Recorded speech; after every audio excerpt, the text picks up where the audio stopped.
यशोमती मैया के नंद लाला। बोलो श्री नारायण भगवान की जय।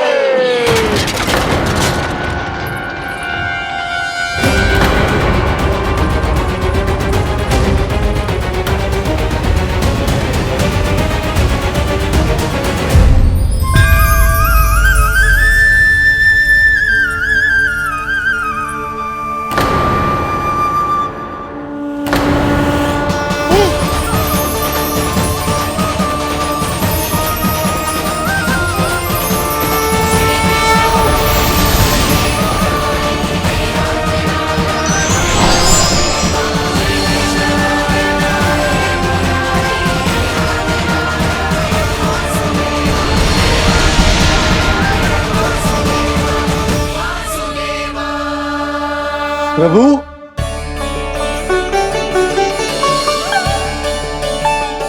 प्रभु, मैंने आपके अवतार को हानि पहुंचाने का प्रयास किया, फिर भी आपने मुझे दर्शन दिया। देने ही पड़े। तुम्हें मेरे चरणों का स्पर्श जो मिल गया।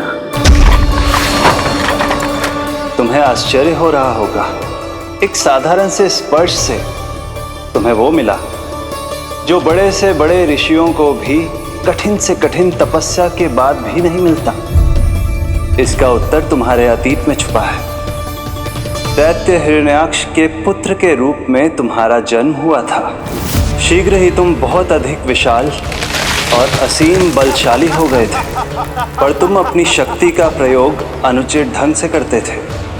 एक दिन तुमने महर्षि लोमस के आश्रम में बहुत ही उत्पात मचाया, हरे भरे वृक्षों को नष्ट कर दिया।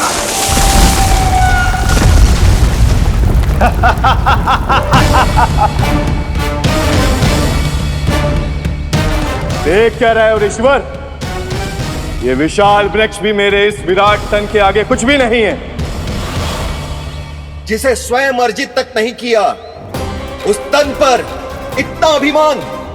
तो सुन ले, जिनसे तेरा तन बना है उन्हीं पंच तत्वों में इसी क्षण ये विलीन हो जाएगा। ये मेरा श्राप है तुझे, ये मेरा श्राप है तुझे।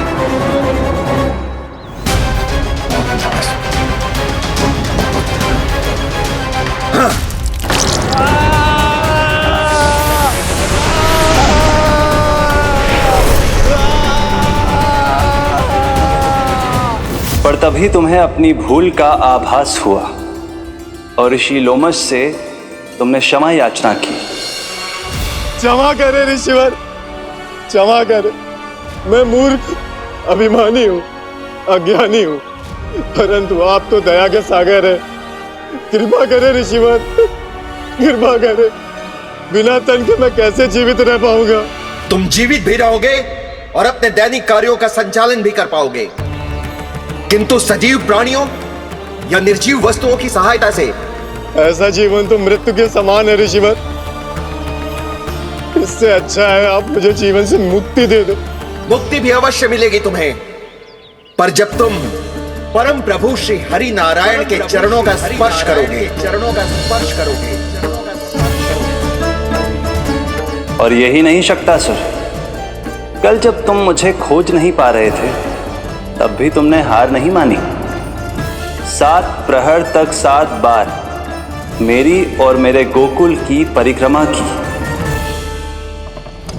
इस क्रम में तुमने अनजाने में ही अपना पश्चाताप पूरा किया और पुण्य अर्जित कर लिया। इसलिए मैं तुम्हें मोक्ष प्रदान करता हूं। इसलिए मैं तुम्हें मोक्ष प्रदान करता हूं।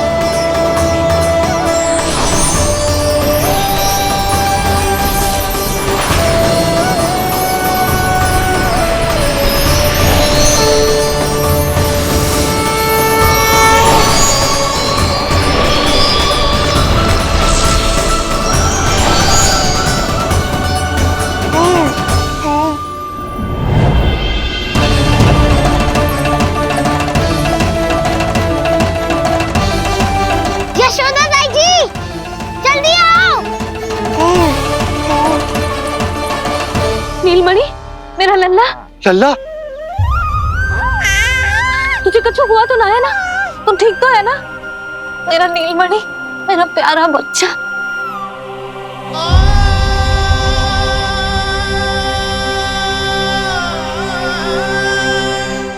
भोला, बंसी, ये सब क्या है?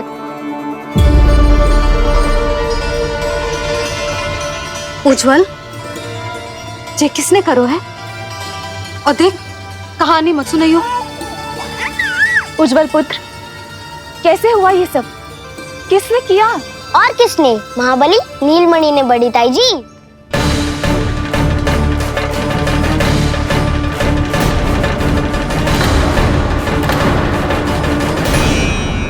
जी क्या बोल रहे हो? सच्ची सच्ची बता। लो, फिर फंस गया उज्जवल। मैं सच्ची कह रहा हूँ। अचानक तीव्र वेग से वायु चली। फिर ऐसे लगो जैसे कोई भूकंप आ रहा है। और फिर जब मैंने देखा तो ये सकट अपने आप हिल रही थी, खड़खड़ खड़खड़ खड़खड़ खड़खड़। फिर मैंने साहस दिखाया और उस सकट को रोकने का प्रयास करो। पर सकट ना रुको, जे हिले ही जा रहा था, खड़खड़ खड़खड़ खड़खड़ खड़खड़ खड़खड़ खड़खड़। और फिर ऐसे ही हिलते हुए अचानक से आगे बढ़कर सीधा नीलमणि के ऊपर चला आए हो। फिर सकट भी हिल रहा था, खड़खड़ खड़खड़, और सकट का सामान भी हिल रहा था, थरथर थरथर। ऐसा लगो जैसे सकट नीलमणि को कुचलने को।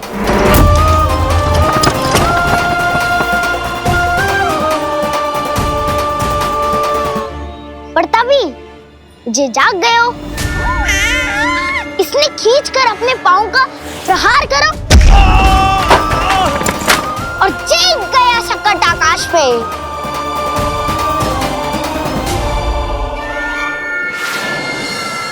और फिर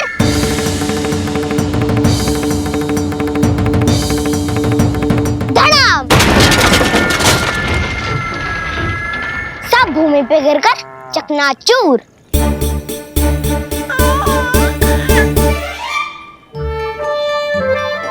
मैं सच्ची कह रहा हूँ ताई जी, नीलमणि के पैर का स्पर्श होते ही वो सकट ऐसे वायु में उड़ी जैसे कोई फूल। अच्छा, और जो तेरे हाथ में ये माखन है, ये भी अपने आप उड़ के आ गया होगा ना? हाँ, मैं सच्ची कह रहा हूँ। सदा बड़पोलापन, ये अच्छी बात ना है लल्ला। सत्य बता। मैया, मैं सत्य बोल रहा हूँ। ये सकट अपने आप ही आयो था और नीलमणि के प्रहार करते ही दूर जा गिरो। अरे, ये बड़बोले से पूछने से अच्छा है कि हमें स्वयं विचार करना चाहिए कि ये सकट टूटा कैसे। हाँ नंदराज, हाँ, हम भी आरती के लिए भीतर चले गए थे। हाँ। अरे, आप सब मेरा विश्वास क्यों ना कर रहे हो? नीलमणि के प्रहार से ही उज्जवल, सकट बहुत पुराना था, पहिया ढीला होकर खुल गया होगा। यशोदा, अनेक कारण हो सकते हैं, चिंता करने की कोई आवश्यकता ना है। मैं चिंता क्यों करने लगी भला? मेरे नीलमणि के गले में रक्षा वाला कंठक पहले से ही है। और हम ये सब पूजा पाठ इतने विधि विधान से इसी के लिए तो कर रहे हैं, है ना पंडित जी? हाँ रानी जी। तो बस फिर मेरे लल्ला को कछु क्यों होने लगो? और आप सब स्वयं ही देख लो ना, जे इतना बड़ा सकट टूट के बिखर गया है, किंतु मेरे लल्ला को एक खरोच भी ना आई। इसका अर्थ तो यही है ना कि हम जो भी कर रहे हैं सही कर रहे हैं। मुझे चिंता करने की कछु आवश्यकता ही ना है। चलो सब भीतर चलते हैं। हाँ हाँ, लल्ला को भूख भी लगी आई होगी। चल।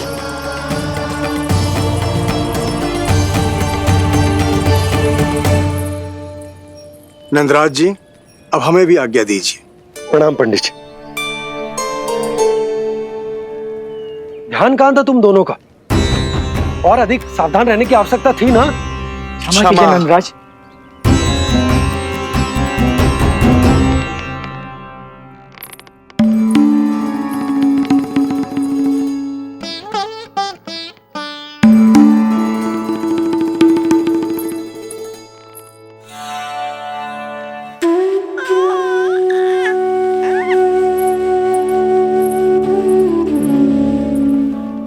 यशोदा, क्या हुआ? बोलो ना, क्या सोच रही हो? मुझे बहुत चिंता हो रही है जीजी। मेरे लल्ला के साथ कुछ ना कुछ दुर्घटना होती रहती है। अरे, अभी बाहर ही तुम सबको समझा रही थी, अब भीतर आते ही क्या हो गया तुम्हें? बाहर समझाने वाली मैं ना थी जीजी, वो तो गोकुल की रानी जसोदा थी। किंतु भीतर से मैं अपने नीलमणि की मैया हूँ, बस। और एक मैया को कितनी चिंता होती है, इसे आपसे अधिक कौन जान सकता है। बहुत बड़ा धक्का लगा है मैया को इस घटना से। अब तो ये मेरी रक्षा के लिए और भी अधिक चिंतित हो जाएंगी। यंत्र का कंठक, पूजा पाठ, इतने सारे प्रहरी, सुरक्षा के प्रबंध, यदि इतने सबके बाद भी मैं अपने लल्ला की रक्षा न कर पाई तो मुझसे अधिक अभागी कौन हो सकती है। मैं तुम्हारे मन की दशा समझती हूँ यशोदा। इसी चिंता के कारण ही तो मैंने आज तक अपने पुत्र को छुपा कर रखा है। मैं जानती हूँ जीजी, मैं समझती हूँ। मैंने तो नीलमणि के लिए इतने सारे संस्कार भी करो है, पूजा पाठ की है, किंतु मैंने तो आज तक अपने पुत्र का एक भी संस्कार नहीं किया है।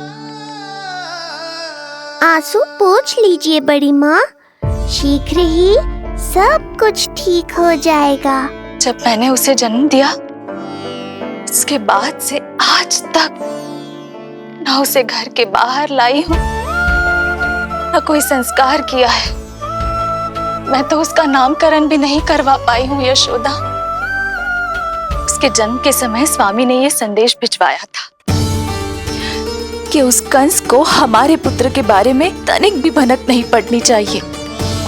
तब से आज तक भय के छाव में जीती आई हूँ कि वो कंस कहीं हमारे पुत्र को भी ना मार दे, जैसे देवकी के सारे संतानों को मार दिया है। ये आशंका कभी सत्य नहीं होगी बड़ी माँ, मैं हूँ ना। माँ अपनी संतान के मन की बात बिना कहे ही समझ जाती है।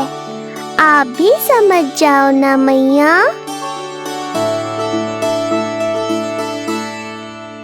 जीजी, हमें रोना ना चाहिए। हमें देख के लल्ला भी रो रहा है। मैया, आपकी सहायता की आवश्यकता है मुझे ऐसे क्यों लग रहा है जैसे लल्ला मुझसे कुछ कहना चाह रहा है। दाऊ को हम सबसे दूर कब तक रखेंगे बड़ी माँ? ये सोच रहा होगा कि अब तक आपने इसके दाऊ को छुपा के क्यों रखो है। मैं उनसे मिलना चाहता हूँ मैया। चिच्ची, कितना मन करता होगा ना इसका अपने दाऊ से मिलने का। और आपके लल्ला का भी तो मन करता होगा ना कि अपने छोटे भाई को मिले। कितनी बातें करते हैं हम दोनों की इनके सामने। हाँ यशोदा, मैं भी अपने पुत्र को नीलमणि के बारे में सब कुछ बताती हूँ। तो बस फिर हमें साथ साथ रखिए ना। मेरा आधा हिस्सा है वो, उनके बिना मैं अधूरा हूँ मैया। ये दोनों भाई एक दूसरे के बिना अधूरे हैं जीजी। हमें इन दोनों को साथ ही रखना चाहिए। आप ही सोचो, यदि नीलमणि की रक्षा होगी तो आपका लल्ला भी तो सुरक्षित रहेगा। तुम सच कह रही हो यशोदा। हमें इन दोनों को मिलाना चाहिए और साथ में ही रखना चाहिए, सुरक्षित। तब तो शीघ्र ही पंडित जी को बुलाकर हमें शुभ मुहूर्त निकलवाना चाहिए। शुभ मुहूर्त? हाँ, शुभ मुहूर्त। दोनों भाइयों के मिलन के साथ साथ उनका नामकरण संस्कार भी करवा देते। अब अपने दाऊ से मिलूंगा मैं।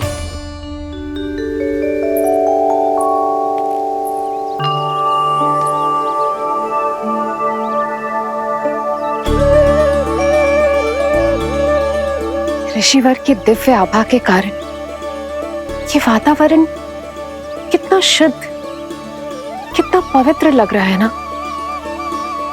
हाँ देवकी, इनका तेज ही ऐसा है कि इनके निकट केवल पवित्रता ही वास कर पाती है। किसी भी प्रकार की दुष्टता इनके पास जाने से पहले ही नष्ट हो जाती है।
इनका तेज ही ऐसा है कि इनके निकट केवल पवित्रता ही वास कर पाती है।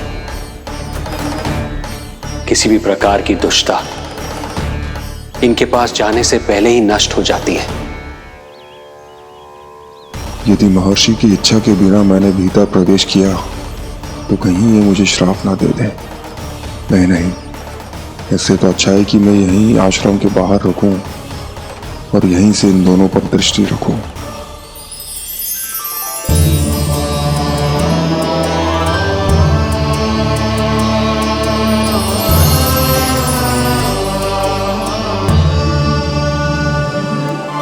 आपके आने का आभास हो गया था राजन। गुरुदेव, जो संतानें हमने खो दी है उनका श्राद्ध करवाने की विनती लेकर हम आपके पास आए हैं।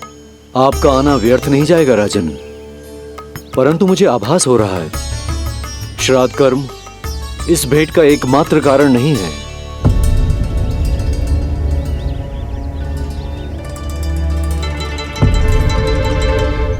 आपको उसकी या कंस की चिंता करने की कोई आवश्यकता नहीं है। निश्चिंत होकर बताइए कि आपकी इच्छा क्या है। गुरुदेव, वर्तमान में मेरी प्रथम पत्नी रोहिणी पुत्र सहित गोकुल में निवास कर रही है। हमारे उस पुत्र का और भाभी यशोदा के पुत्र का नामकरण संस्कार करवा दीजिए। बस यही हमारा सौभाग्य होगा। मुझे कुछ सुनाई क्यों नहीं दे रहा है? देवी रोहिणी से उत्पन्न आपका पुत्र यादव कुल का राजकुमार है और यादवों का गुरु होने के नाते उसका संस्कार कराना हमारा कर्तव्य है। परंतु यशोदा पुत्र का नामकरण वो आप मुझसे क्यों करवाना चाहते हैं?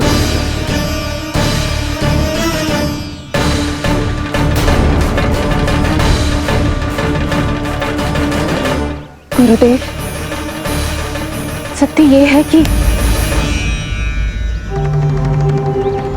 रुक क्यों गई रानी देवकी?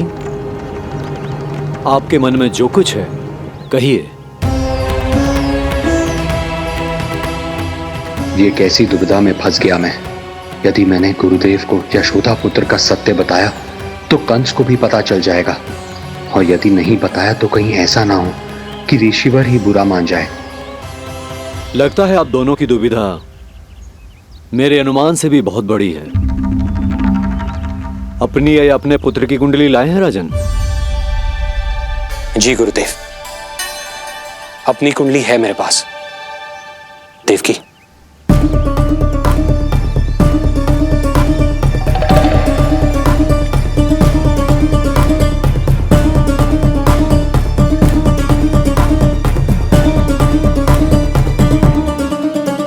जो रहस्य आप नहीं बता पा रहे हैं राजन, वो ये कुंडली बताएगी।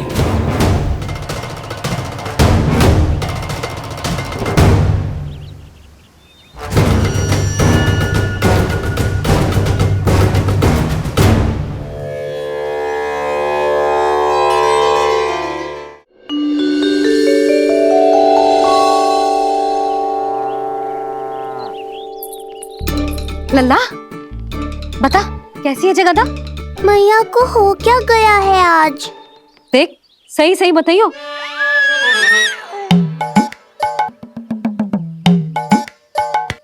अच्छी है ना? पसंद आएगी ना उसे? हाँ या फिर जे मोर पंख वाला मुकुट दे दूं? पहली बार मिल रहा है तू, उपहार तो देना चाहिए ना। पर बड़े तो वो है ना मैया, उपहार तो वो देंगे मुझे।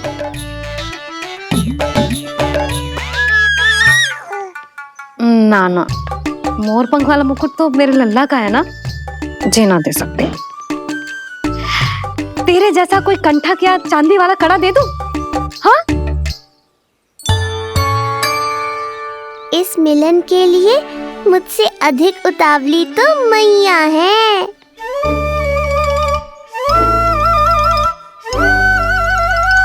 अच्छा जे उपहार छोड़, तू तो जे बता कि तू उसे बुलाएगा क्या कह के? अन्य सभी के जैसे बड़े भैया या गांव वालों के जैसे दद्दा बुलाएगो, या फिर बड़े नगरों में जैसे बुलाते हैं ज्येष्ठ ज्येष्ठ भ्राता बुलाएगो, या फिर प्रेम से बुलाएगो दाऊ दाऊ बुलाएगो ना?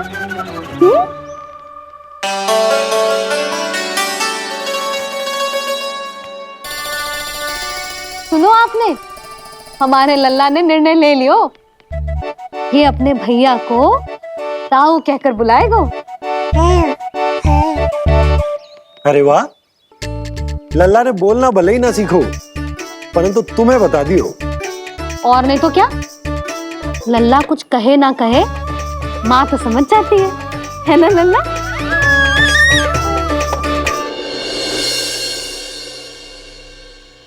और इसने दाऊ वाली बात पे हाँ भी की है। हाँ हाँ हाँ तो सदानंद जी ने भी कर दी है। लो मैं तो भूल ही गई, क्या कही पंडित जी ने? बता तो ना यशोदा, बाहर से आया हूँ, हाथ पैर तो धो लूं। हाँ ले लो। अब बताओ कब का मुहूर्त निकालो है? तनिक हाथ मुंह पूछ लूं। अब बताओ क्या कही उन्होंने? यशोदा थक गए हूँ, तनिक सांस तो लेने दो। बाहर से आया हूँ, जल ना पूछोगी?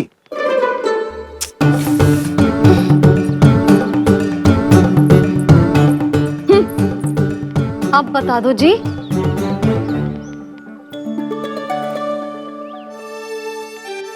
बाबा अब बता भी दो, नहीं तो खेल खेल में खेल हो जाएगा। हाँ बताओ।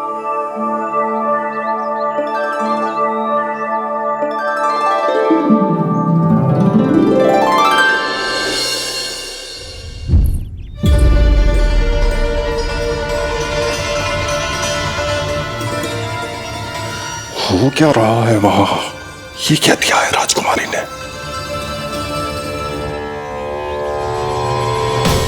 गुरुदेव, शीघ्र ही कोई मुहूर्त बता दे तो बड़ी कृपा होगी। नंद महाराज, अब क्या नामकरण का मुहूर्त भी मुहूर्त निकाल के बताओगे आप? हैं? क्रोधित क्यों हो रही है यशोदा? बता तो हूँ, धैर्य धरो। हाथ मुंह धो लिया, जल पी लिया, विश्राम कर लिया, अब कितनी प्रतीक्षा करवाओगे? हैं? मैं सब समझ रही हूँ, आप जानबूझ के मुझे सताने के लिए ना बता रहे। मैया कितनी भोली है बाबा, आप क्यों सता रहे हो उन्हें? बस बस बस, इतना भावुक होने की आवश्यकता ना है।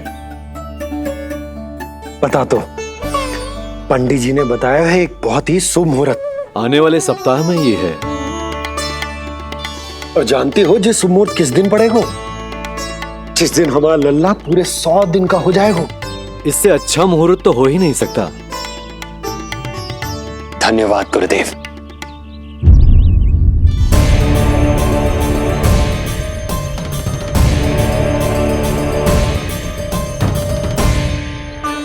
क्या हुआ गुरुदेव? कुछ समस्या है क्या? जो सत्य सारे संसार को पता है और जो संकेत ये कुंडली दे रही है, दोनों में विरोधाभास है राजन।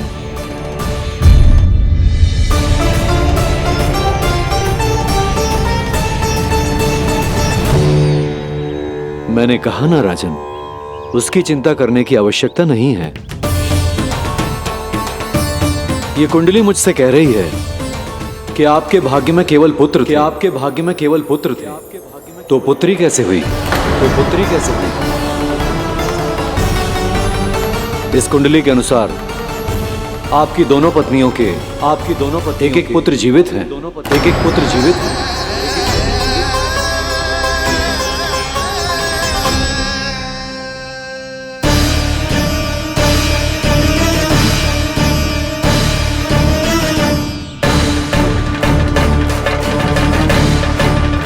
देवकी, गुरुदेव मैं कुछ कैसे? कहने की आवश्यकता नहीं है राजन, मैं जानता हूं मेरे प्रश्नों के उत्तर कहां मिलेंगे। अरे कौन से प्रश्न और कैसे उत्तर? किस बारे में बात कर रहे हैं? ये लोग जो भी बात कर रहे हैं वो मुझे सुनाई क्यों नहीं थी? सही समय की प्रतीक्षा कीजिए राजन, आपके दोनों कार्य पूर्ण होंगे।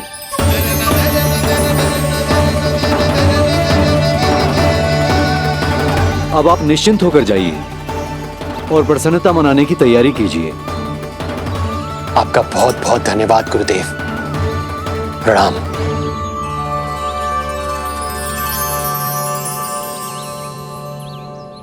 सच्ची? पहले नारायण को धन्यवाद दूं कि लल्ला को सूचना दूं? कुछ समझ में ना आ रहा। लल्ला मैं अभी आया।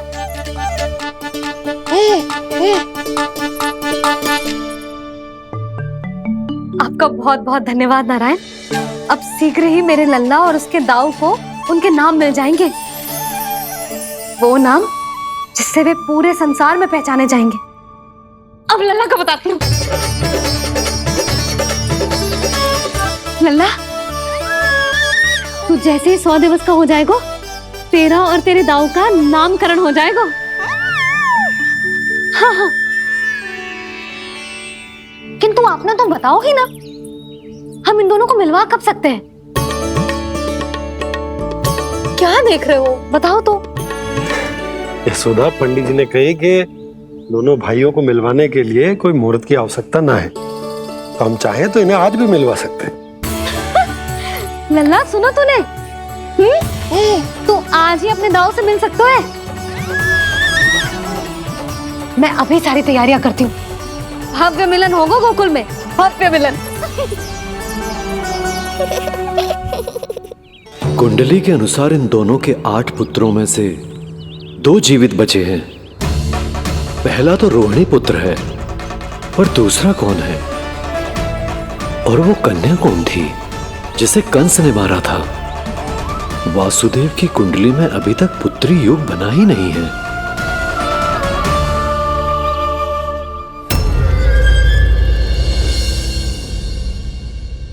मुझको क्या मारेगा? अपनी आयु संभाल, काल तेरा अवतरित रूप है उसका उपाल।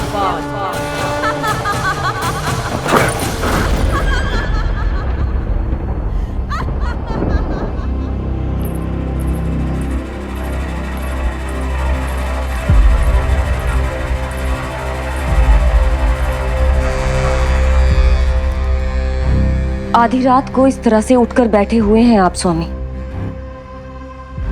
मैं ये तो नहीं जानती कि किस बुरे स्वप्न ने आपकी नींद छीन ली है, परंतु इतना अवश्य जानती हूं कि जो सूचना ये गुप्तचर लेकर आया है, इसे सुनकर आप रात भर सो नहीं पाएंगे।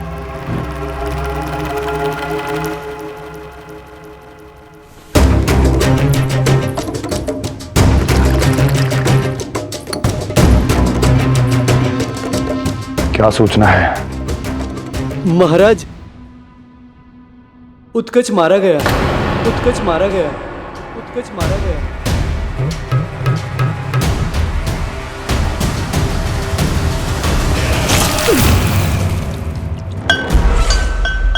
सूद बूद खो गए हो क्या अपनी? जो दिखता ही नहीं उसे मारा कैसे जा सकता है? इसने स्वयं देखा था महाराज।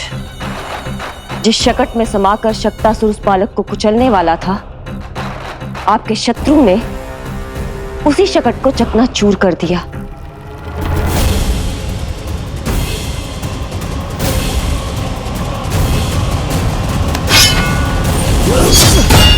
महाराज क्षमा। लगता है आपके सैनिक और तलवार दोनों की धार कुंद पड़ गई है महाराज।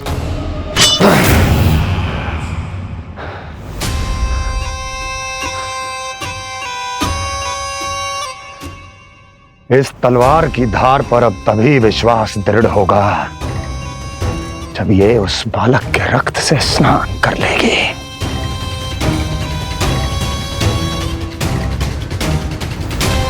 और कैसे कैसे?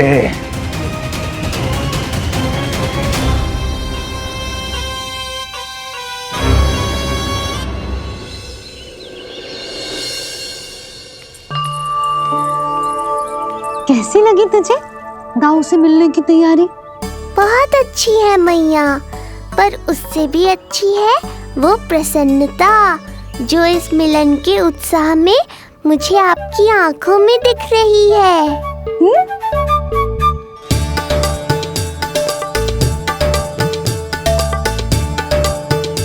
यशोदा, तुमने तो दो भाइयों के मिलन को भी त्योहार बना दिया। हाँ तो जे किसी त्योहार से कम थोड़ी ना है। जे शुभ दिन दोनों भाई के मिलन को पूरा गांव देखेगो। तो फिर अब बड़ी मैया को बुलाओ ना मैया। यशोदा जी, रोहिणी जीजी इतनी प्रतीक्षा क्यों करवा रही है? इतने दिवस से छुपा के रखे हो लल्ला को, अब तो शीघ्रता करनी चाहिए ना, है ना भाभी? प्रतीक्षा अवश्य की है, किंतु फल भी तो मीठा मिलेगा। आती होंगी रोहिणी जीजी।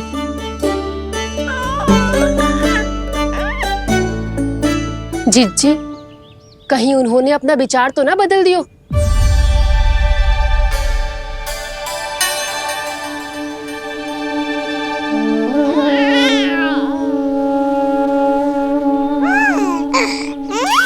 कितनी शीघ्र चिंतित हो जाते हो आप सब। देखो आ रहे हैं वो। लाल छुपा रखने को विवश थी नियति की सताई, भूल के भय माज प्रभु की जग सम्मुख है लाई।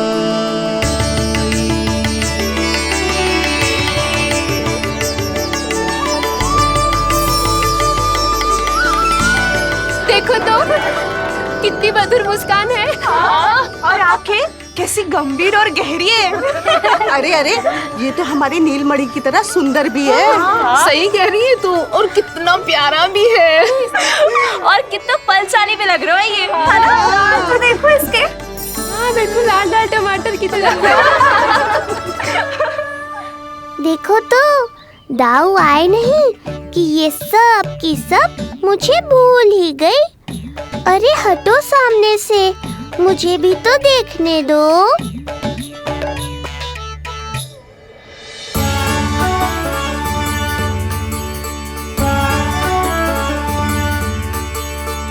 मैया सहायता करो ना।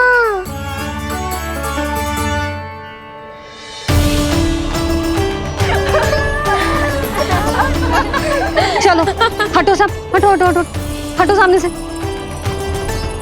चलो दोनों भाइयों को एक दूसरे से मिलने तो दो।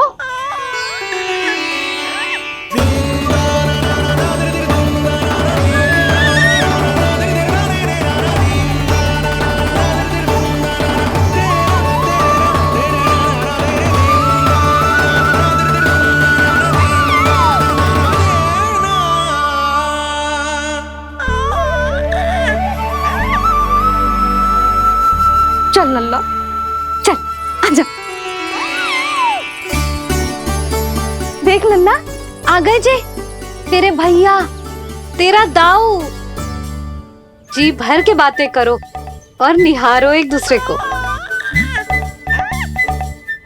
लाओ जीजी, आजा। ये रहे तेरे दाऊ। आओ जीजी।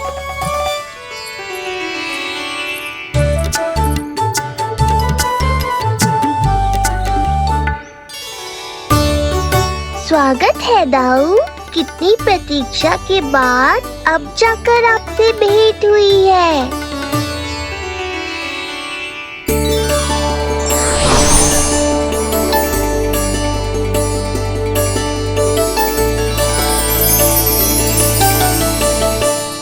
क्या हुआ दाऊ?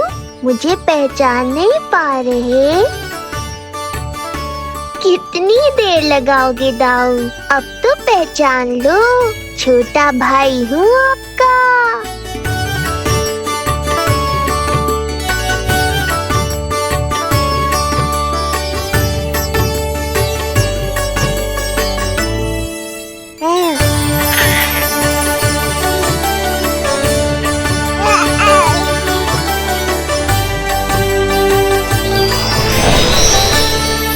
देख प्रभु को भक्त शेष की आंखें है भर आई, भावुक हरि भी निहारे की अब मिलन की बेल आई।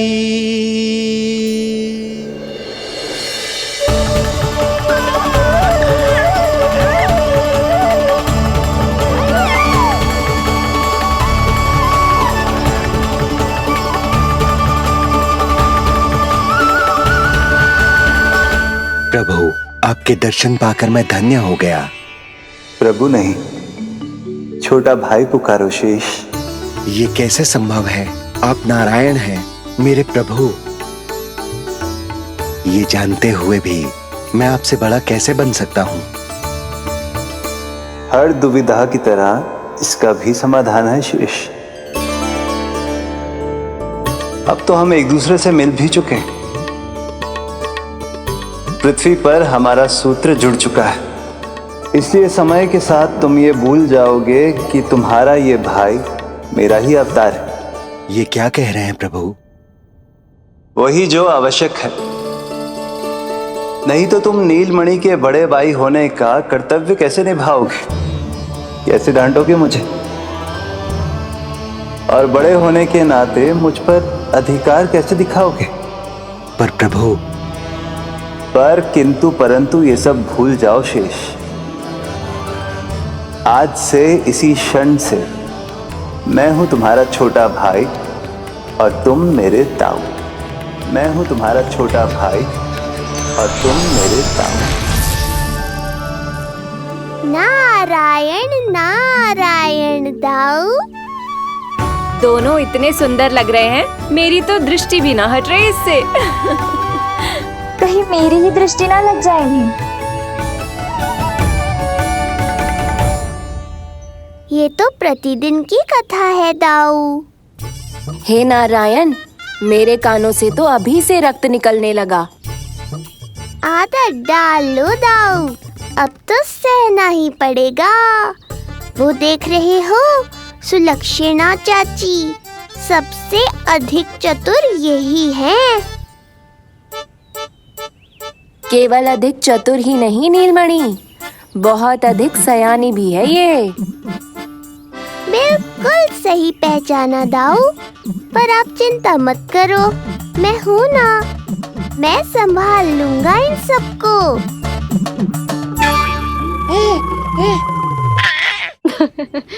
देखो तो जिज्जी, इन दोनों की दृष्टि एक दूसरे से ऐसी चिपक गई है कि अब हटने का नाम ही ना ले रही। ये सूचक है उस प्रेम के बंधन का, जिसमें ये दोनों भाई आज के बाद सदा के लिए बंध जाएंगे।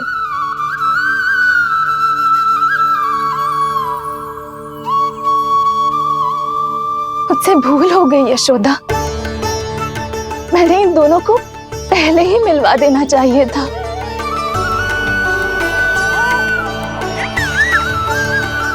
मैं कहती थी ना आपसे।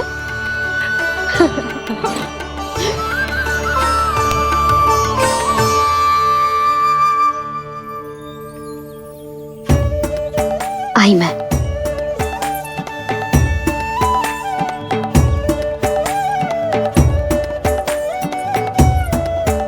क्या सोच रहे हो ऐसे खड़े खड़े? देख रो, दोनों भाइयों का ये मिलन किसी त्योहार से कम थोड़ी ना।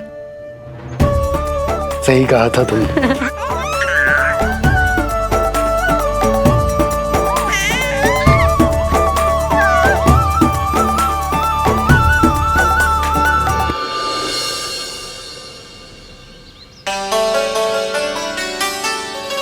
सुना ना तूने जो गोपिया क्या कह रही थी कि नीलमणि का दाऊ कितना बलशाली है। इसका तो यही अर्थ हुआ ना कि नीलमणि अपने दाऊ जितना बलशाली ना है। अब समझा मैया कि आज मुझसे इतना व्यायाम क्यों करवाया जा रहा है। पर मुझे पता है मेरा नीलमणि सबसे अधिक बलशाली है। हाँ। उज्जवल ने कही थी ना, नीलमणि ने यूं उड़ा दिया था काले कौवे को मथुरा की ओर। और उज्जवल ने तो ये भी कही थी कि नीलमणि ने अपने पांव से सकट पे प्रहार भी किया था। कैसे किया था प्रहार? ऐसे किया था। लग गई मैया को। कैसे किया था? फिर से बता कैसे किया था?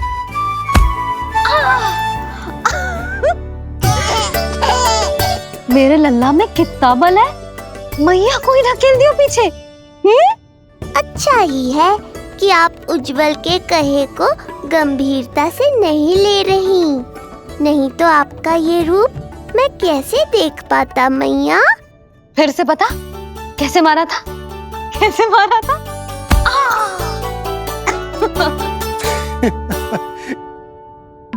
लल्ला तू बड़े के जैसे कब से हंसने लगो?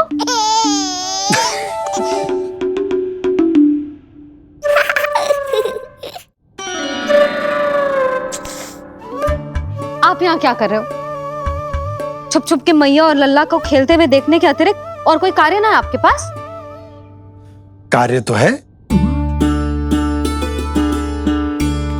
पर यह अधिकार भी है कि मैं अपनी बड़ी सी पत्नी को अपने छोटे से लल्ला के साथ छोटे बालकों की तरह व्यवहार करते हुए देखूं। अब देख लियो ना, अब जाओ अपना कार्य करो। कार्य तो कर लूंगा, परंतु मेरा पेट मुझसे कह रहा है कि इसे भूख लगी। भूख लग गई? भोजन का समय होगा। अभी लगाती हूँ भोजन।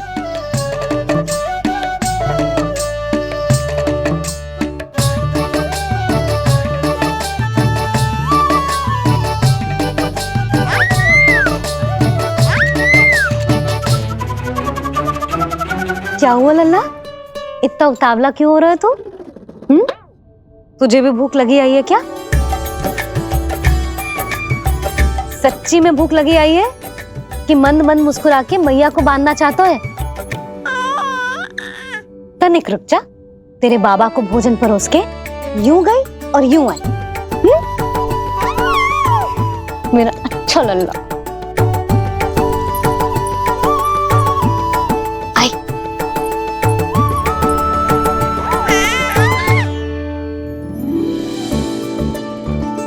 आज केवल रोटी है खाने में? ना, दाल है ना, तरकारी भी है, दही है, लड्डू भी है। तो दाल ले आओ। अभी लाई है।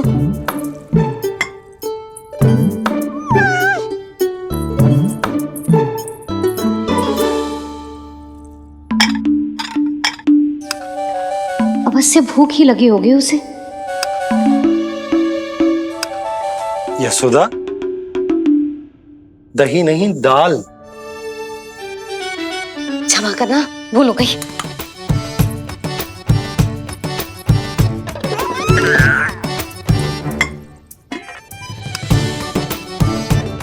यशोदा,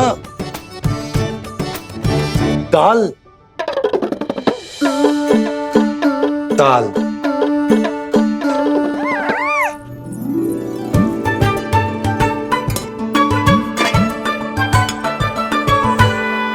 अब ऐसे क्या देख रहे हो? बोला ना भूल हो गई। सब मिला के खा लो, पेट में तो मिलना ही है। थोड़े चावल मिलेंगे? हाँ मिलेंगे, अवश्य मिलेंगे।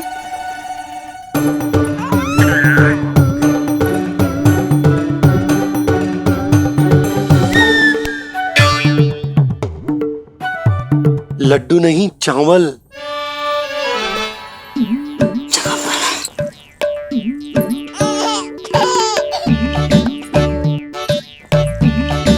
हंस क्या रहे हो जी?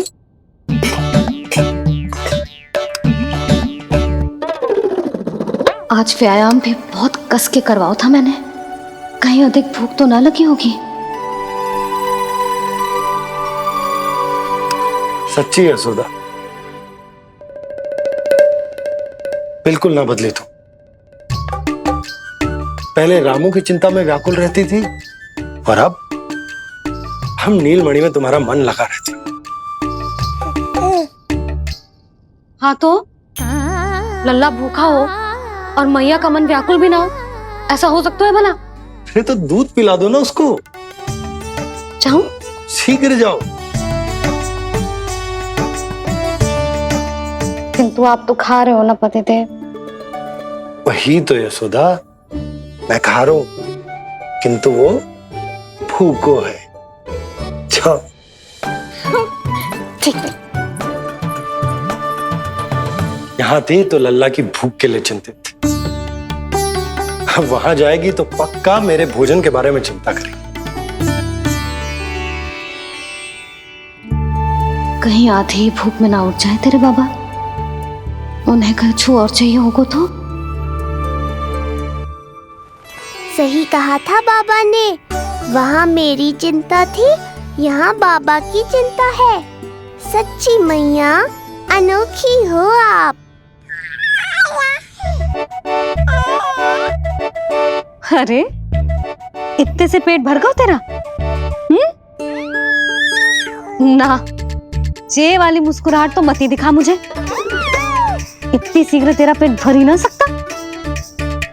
मैया जानती है अपने लल्ला की भूख।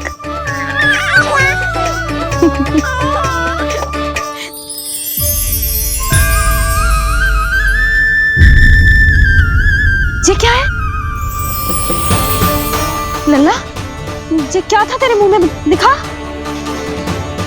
दिखा।